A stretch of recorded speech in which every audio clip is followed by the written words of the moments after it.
Hey everyone, it's Emma here, and welcome back to my channel. If you're new, make sure to hit that subscribe button and turn on notifications because today I'm sharing the most shocking story of my life.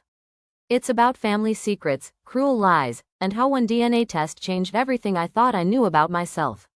This is the story of how I went from being called adopted garbage to discovering a truth that left an entire room of people speechless. Let me start from the beginning. I'm 25 now, but this story goes back to when I was 8 years old and first learned I was adopted. The Hendersons, Margaret and Richard, had taken me in when I was just 6 months old. For the first few years of my life, I thought they were my real parents. I had no reason to think otherwise. But when I turned 8, everything changed. That's when my parents decided to have their own biological child, my little brother Tommy. And suddenly, I went from being their daughter to being the unwanted burden they reminded me about every single day.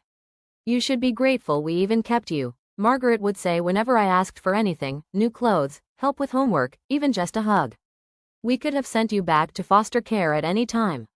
Richard was even worse. He'd introduce me to people as the adopted one, and make jokes about how I probably came from bad stock. He'd tell neighbors and family friends that they rescued me from the system, like I was some kind of charity case. But the worst part was my extended family. Margaret's sister Carol and her husband Jim had 3 kids, my cousins Brandon, Ashley, and Kyle. They were the golden children of the family, and they never let me forget that I didn't belong. Family gatherings were torture. While Tommy got showered with gifts and attention, I was treated like an outsider. My cousins would openly call me adopted garbage and fake family. They'd make up stories about my birth parents, saying things like, "Your real mom was probably a drug addict," or "You're lucky anyone wanted you at all." The adults would just laugh it off. "Kids will be kids," they'd say. But I was a kid too, and their words cut deeper than any physical wound ever could. School wasn't much better. Margaret had told everyone in our small town about my adoption, so I was known as the adopted girl everywhere I went. Teachers would give me pitying looks. Classmates would ask inappropriate questions about my real parents, and I felt like I was wearing a sign that said, "Unwanted," everywhere I went. By the time I was a teenager, I had internalized all of it. I believed I was damaged goods, that I was lucky anyone had taken me in, that I should be grateful for scraps of affection. I worked twice as hard as everyone else for half the recognition, desperately trying to prove I was worthy of love. I threw myself into my studies, got excellent grades, stayed out of trouble. I thought maybe if I was perfect enough, they'd finally accept me as real family. But nothing I did was ever good enough. When I got accepted to college with a partial scholarship, Richard's response was, "Well, that's the least you could do after everything we've done for you." College was my escape. For the first time in my life, I was around people who didn't know my story, who didn't see me as the adopted one. I made friends, I dated, I started to build confidence. But I still carried this deep wound about not knowing where I came from. During my sophomore year, I started researching my adoption. Margaret and Richard had always been vague about the details, just saying I came from a bad situation, and that my birth parents couldn't take care of me. But I wanted to know more. I wanted to understand my medical history, my heritage, maybe even find my birth family. When I asked Margaret for my adoption records, she got angry. "Why would you want to find those people? They threw you away like trash. We're your family now, and you should be grateful for what you have." But I persisted. I hired a lawyer, got my sealed records opened, and started searching. What I found was nothing. My birth parents had completely disappeared. There were no social media profiles, no current addresses, no trace of them anywhere. It was like they had vanished from the earth. I tried DNA testing services, hoping to find relatives who might have information. I submitted my sample to 3 different companies and waited. Meanwhile, the family abuse continued. At Tommy's high school graduation party, my cousins were at it again with their adopted garbage comments. This time, though, I was old enough to fight back. "You know what?" I said to Brandon, who was 22 and still living with his parents. "At least I'm not a grown man who can't afford to move out of his childhood bedroom." The family was shocked. I had never talked back before. Margaret pulled me aside and gave me a lecture about respecting the family that raised me and remembering my place.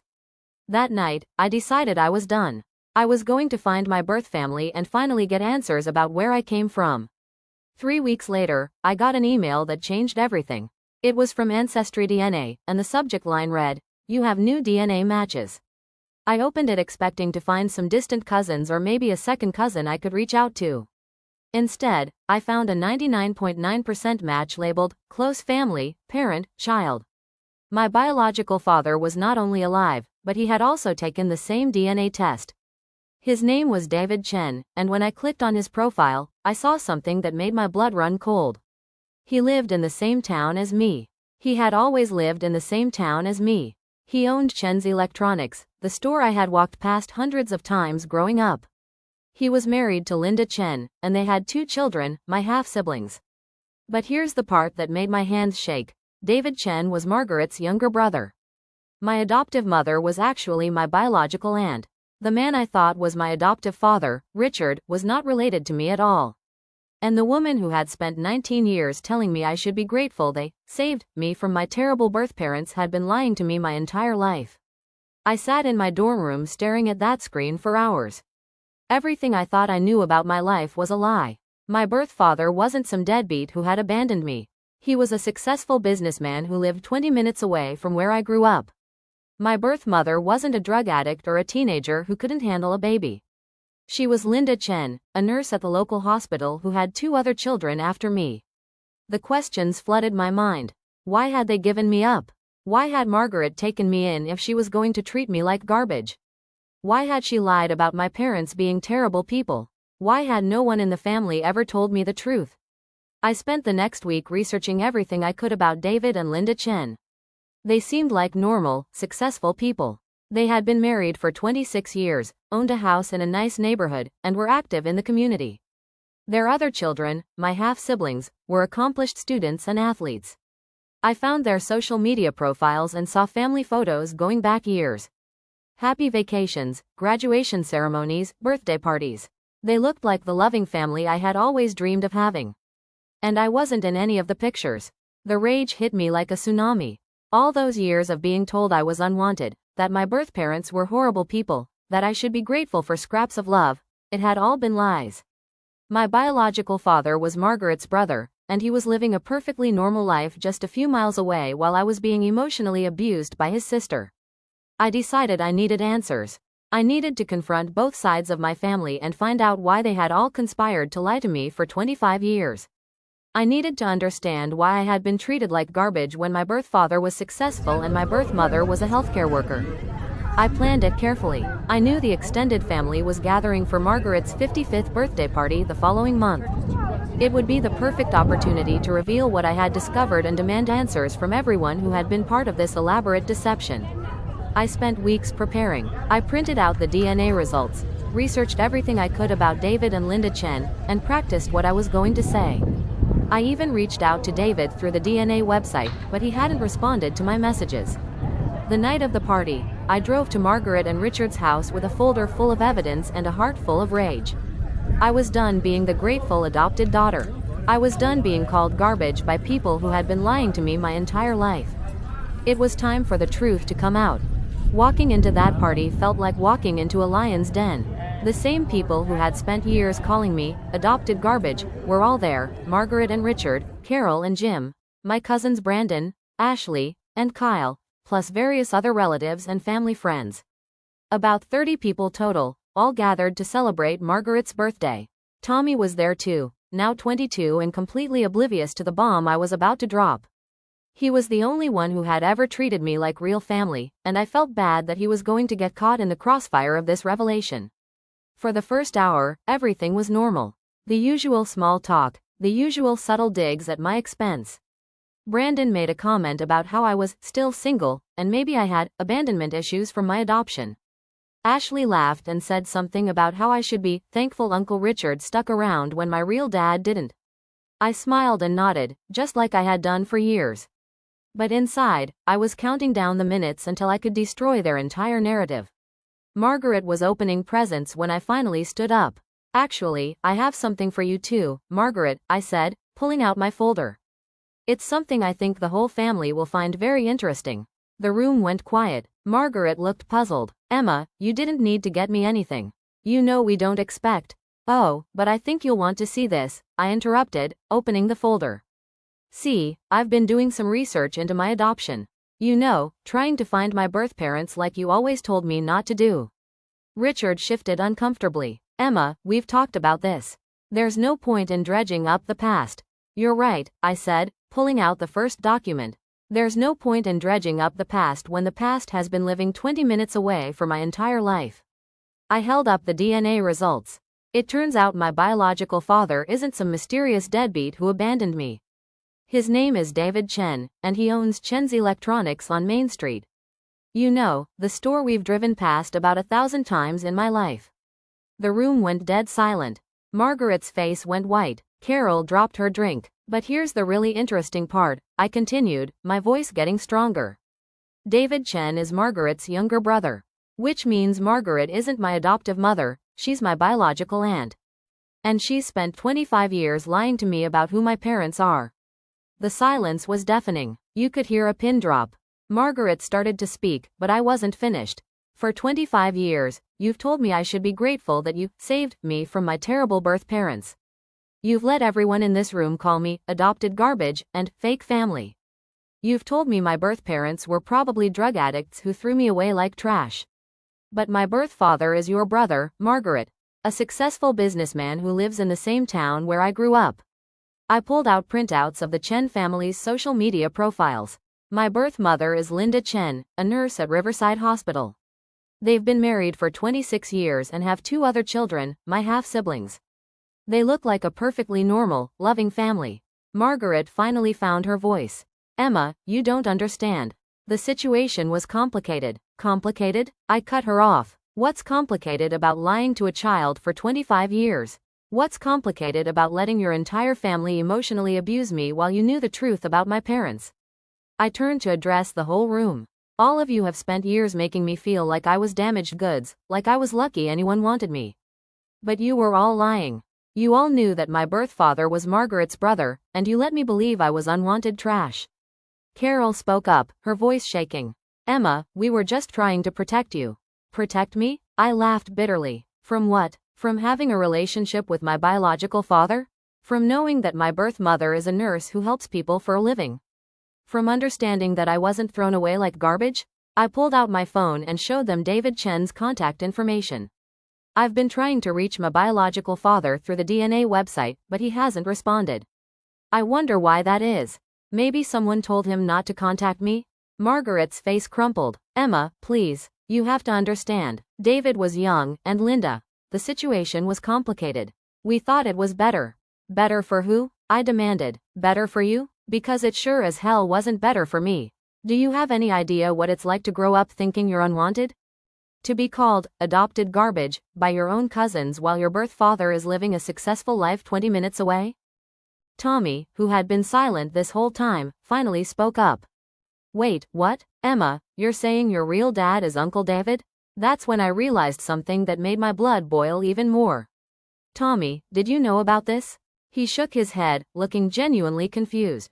I had no idea. I always thought. They always said your parents were strangers who couldn't take care of you. I turned back to Margaret. So you lied to your own biological son too. You've been lying to everyone. Richard, who had been silent through most of my revelation, finally spoke up. Emma, we did what we thought was best. David was young and irresponsible when you were born. He wasn't ready to be a father. Then why is he raising 2 other children? I shot back. Why does he have a successful business and a happy marriage? Why does he look like a perfectly responsible adult in every photo I've seen? The room was still dead silent. My cousins, who had spent years taunting me, were staring at the floor. Brandon, Ashley, and Kyle looked like they wanted to disappear.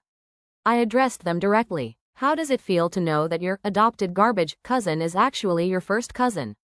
That my father is your uncle? That you've been bullying your own family member for years based on lies? Ashley started crying. Emma, we didn't know. We thought. You thought what your parents told you to think, I finished. Just like I thought what Margaret told me to think. The difference is, I was the one being emotionally abused based on those lies. I pulled out the last document from my folder, a letter I had written to David Chen. Since my biological father won't respond to my messages through the DNA website, I'm going to read this letter out loud. Maybe someone in this room can explain why he won't talk to his own daughter. I unfolded the paper and began reading. Dear David, I recently discovered through DNA testing that you are my biological father. I've spent 25 years believing I was adopted by strangers, not knowing that my birth father was living in the same town as me. I'm writing to ask why you gave me up, and why no one in our family ever told me the truth about who my parents are. Margaret was crying now. Emma, stop, please. You're going to ruin everything. Ruin what? I demanded. Your lies? Your elaborate cover-up? The story you've told everyone about being my savior? That's when Carol spoke up with something that changed everything. Emma, David doesn't know. The room went even quieter, if that was possible. What do you mean he doesn't know? Carol looked at Margaret, who was shaking her head frantically. Tell her, Carol said. She deserves to know the truth. Margaret collapsed into a chair. David doesn't know you exist, Emma. He never knew Linda was pregnant. The words hit me like a physical blow. What? Linda was dating David, but they broke up before she realized she was pregnant. She was ashamed, scared. She came to me for help, and I convinced her to have the baby and give it to Richard and me. David never knew. I felt the room spinning. So my biological father has been living 20 minutes away from me my entire life, and he doesn't even know I exist? Margaret nodded, tears streaming down her face. Linda made me promise never to tell him. She was afraid he'd feel obligated to marry her or something. She wanted to handle it quietly. And you thought the best way to handle it was to lie to me for 25 years? To let everyone treat me like garbage while keeping this secret? We were trying to protect everyone, Margaret sobbed. David, Linda, you, our family. We thought it was better if no one knew. I stood there, processing this information. My biological father didn't even know I existed. My biological mother had given me up to keep a secret from him. And my adoptive mother, my biological aunt, had spent 25 years lying to me about all of it. Where is Linda now? I asked. Margaret looked confused. Linda? She's Linda Chen. David's wife. They got back together a few years after you were born and eventually got married. The final piece of the puzzle clicked into place. So my birth mother married my birth father anyway, and they've been raising my half-siblings while I grew up thinking I was unwanted garbage. Margaret nodded miserably. They don't know about you, Emma. Neither of them knows. I looked around the room at all these people who had been part of this massive deception. So let me get this straight. My biological parents are married to each other, raising my half-siblings, and living a happy life 20 minutes away. Meanwhile, I've spent 25 years being emotionally abused by people who knew the truth the whole time. The silence stretched on. Finally, Tommy spoke up. Emma, I'm so sorry. I had no idea. If I had known. I know you didn't, Tommy, I said. You're the only one in this family who ever treated me like I belonged. I started packing up my documents. I'm going to tell them. Margaret shot up from her chair. Emma, no, you can't. It will destroy their marriage. It will destroy their family. Like you destroyed mine? I replied. Like you destroyed my childhood with your lies? Please, Margaret begged. Think about Linda. Think about David. Think about your half-siblings. They're innocent in all this. I looked at her with disgust. You know what, Margaret? I've spent 25 years thinking about everyone else's feelings. I've been grateful, quiet, and accommodating while you all treated me like garbage. I'm done protecting people who never protected me. I headed for the door, then turned back for one final statement. I'm going to introduce myself to my biological parents. I'm going to tell them the truth about what happened 25 years ago. And I'm going to let them decide what they want to do with that information. As I walked out, I heard Margaret calling my name, but I didn't turn back. I had spent enough years in that house full of lies. 2 days later, I drove to Chen's Electronics. It was time to meet my biological father and tell him he had a daughter he never knew existed. Whatever happened next couldn't be worse than the 25 years of lies I was leaving behind. And you know what? It wasn't, but that's a story for another video. That's my story. Sometimes the people who claim to be protecting you are actually protecting themselves. And sometimes the truth, no matter how painful, is the only thing that can set you free. If this story resonated with you, please hit that like button and share your thoughts in the comments. Have you ever discovered a family secret that changed everything? How did you handle it? I read every comment and your support means the world to me. Don't forget to subscribe if you haven't already. I share more stories about family drama, personal growth, and finding your truth every week. Remember, you deserve to know your own story, and you deserve to be treated with love and respect regardless of how you came into this world. Thanks for watching, and I'll see you next time.